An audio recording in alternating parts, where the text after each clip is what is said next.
Brought to you by My 11 Circle. Win first prize 1 crore every day. Download the app now. तो sports hub पर आप सभी का स्वागत है और आज हमारे साथ एक खास मेहमान है और मेहमान ऐसे हैं कि बड़े बड़े क्लब से वो खेलते आए हैं जैसे Liverpool, Manchester city, Bolton and welcome mark in this chat. Thanks, nice to be here. So let's begin with Liverpool only. Do you think they can do this this time? Can they beat Real Madrid? Well, I'm hoping so. The quadruple is no longer available to them, so we'll settle for the treble. They owe Real Madrid one after the thing 2018. So, yeah, I think Real Madrid will go into this game as slight underdogs. Liverpool will go in as favourites, which they weren't the last time they played. Liverpool are in scintillating form. They've had a few injuries, and the few injuries have come back now, and they're okay. So. It's a great game. We've seen Real Madrid, get lucky to a certain extent, scoring 2 in the last minutes of games and coming back against big teams. But they have the players as well within the ranks to cause Liverpool problems as well. So we have seen everything in this Champions League season. We have seen every thing from Liverpool and everything from Real Madrid. Their comeback against 3 best teams in the world, but. Is there anything left for these 2 managers to come up with in the final? Well, I'm sure they will try. I mean, Ancelotti is an amazing manager. Klopp has proven to be a fantastic manager also. So it's all about the players at the end of the day. The managers will have the way the way they start and their tactics and whatnot. But the players have to go on the pitch and perform. And to do all of that for what the manager wants them to do. So, yes, there will be certain things that they'll do a little bit different. But having said all of that, it's about the players. And, as I said, Real Madrid have Benzema, Junior, Rodrigo, as we've seen, come on and score goals. And on the other side of that, we've got Salah, who's back. You've got Jota up there. You've got Firmino. You've got Mane. You've got Luis Diaz. So, yeah, you've got an awful lot of talent on the pitch. And let's see what team Klopp puts out. And I think Real Madrid's team will near enough sort itself out. But as I say, Klopp's had a few injuries. And let's see what he puts out and who's available. Van Dijk's been out as well. So whether he comes in as well, which is important for Liverpool. So, Mark, looking at the Real Madrid side, they last played against Manchester City with 4-2-3-1. 4-3-2-1 formation. Do you think they'll come up with the same formation against Liverpool so that they can have more depth in their midfield area? Well, they'll be worried about Liverpool, won't they? So they might play a lower block, if you like. But, I mean, they're experienced enough, Real Madrid, the quality that they have in the midfield areas, Kroos, Modric, Casemiro. I don't think they will be worried too much about Liverpool in that respect. The system will stay as what they've played for most of the season also. It's interesting, Liverpool are a 4-3-3 as well. So I think the whole key to all of this game is the midfield area and who gets possession of the ball most. And if it's Real Madrid, then they have the outlet. They have Vinicius Junior, they have Rodrigo on the other side, and they've obviously got Benzema in there. And that's the one thing you don't want is for the likes of Modric, Kroos, being able to play the slide rule balls to Benzema. So they've got to keep the ball away from him. And by doing that is Liverpool keeping possession better and for longer periods. Talking about Karim Benzema, he has managed to score 15 goals in this Champions League season. Do you think Madrid is over-dependent on him? No, I mean, obviously you're going to be dependent. If you look across the board, Liverpool are dependent on Salah. Bayern Munich are dependent on Lewandowski. Spurs are dependent on Kane. So if you've got a player he scored 44 goals this season, Benzema, again, in all competitions. And every manager that's gone into Real Madrid has always played him. So he's obviously got some I think he's a world-class striker myself. And we've seen that in the games just in this year's Champions League, where he's, I think he scored a hat-trick against Chelsea. And he's got them back into the game. So he's absolutely fantastic. But the emergence as well of Vinicius Junior on the left-hand side, he's had a great season this year. He scored and created lots of goals for Real Madrid. And that'll be an interesting battle for me because that's where I think Liverpool could be the weakest. is defensively on the right-hand side, because I think Trent Arnold is better going forward than he is defending. So that'll be an interesting matchup for me. And he'll be facing Vinicius Junior in that side of opposition. So it will be a tough contest to watch because both of them are speedster.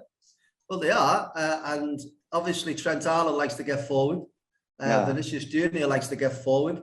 And again, it boils down to having the possession of the football. If Liverpool are in possession, it enables Trent Arnold to get further up the pitch. If they lose possession, then they've got Vinicius Junior on the left-hand side there with his pace, as we've seen. And what he's done this year, he's added a bit of quality to his assisting of goals and also the scoring of goals. And he is alive. He's more of a threat for me than Benzema is. Mark, talking about Thiago Alcantara, every time he steps in for Liverpool, bang, he changes the game for this team. Do you think he will be an important key for Liverpool in this final against Madrid? Well, yeah, I mean, if he's fit, but I think he's got an injury, a little niggle, and they're not too sure whether he's going to be fit enough to play in the game. But there's no doubt about his class. I mean, I think it was a really good signing from Klopp when they got him here at Liverpool. He uses quality. You see him, he's so laid back. He never or very rarely gives the ball away. And you're right, he's a big cog in Liverpool's midfield. Well, having said all of that, you know, Liverpool have now got a squad where they can, if it's not going to be him, they've got Naby Keita, they've got Henderson, Fabinho's going to come back in there. So they're not going to really miss him to a point where it would be like a Salah or it would be like a Benzema for Real Madrid. But no doubt in his absolute quality. And I hope and pray that he's going to be fit enough to play in the game, because that's the key area as well for me in that midfield. Well, I hope the same as you do. Let's do something interesting in this interview, Mark. We'll pick a five-a-side team of yours, Champions League side. I have some options with me with a manager, and you have to pick one and you have to drop one. Okay. So I'll pick a name first, starting with managers, Jurgen Klopp or Carlo Ancelotti? Jurgen Klopp. Oh, you're dropping Ancelotti. Okay, second, Thibaut Courtois, Alisson Becker. Oh, Becker, absolutely, all day long. Midfield, Toni Kroos and Thiago. Ooh, wow. I'm a Liverpool supporter, so yeah. I know. I'll say Kroos, because I think he's done it on a regular basis and he's still doing it now. Eder Militao or Virgil van Dijk? Oh, Virgil van Dijk, of course. Although Militao has started to do okay this season. Mohamed Salah or Karim Benzema?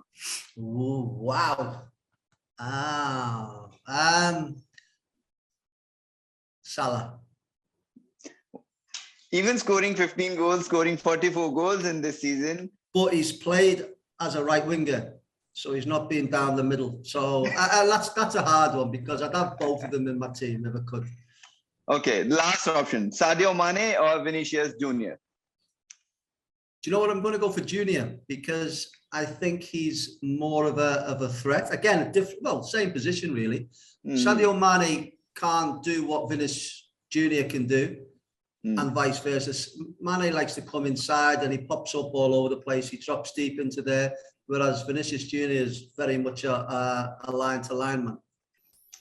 Also, one thing I wanted to know, I was reading somewhere and I read that stat, Thibaut Courtois saved 52 goals, 52 attempts attempted by another teams. So do you think this is a threat for Real Madrid, because other teams have attempted many shots on Madrid's goal post? Well, it tells you defensively they mightn't be that good, because if he's having to produce that many, it tells you that the team defensively, not just of defenders from the top to the back, is not great.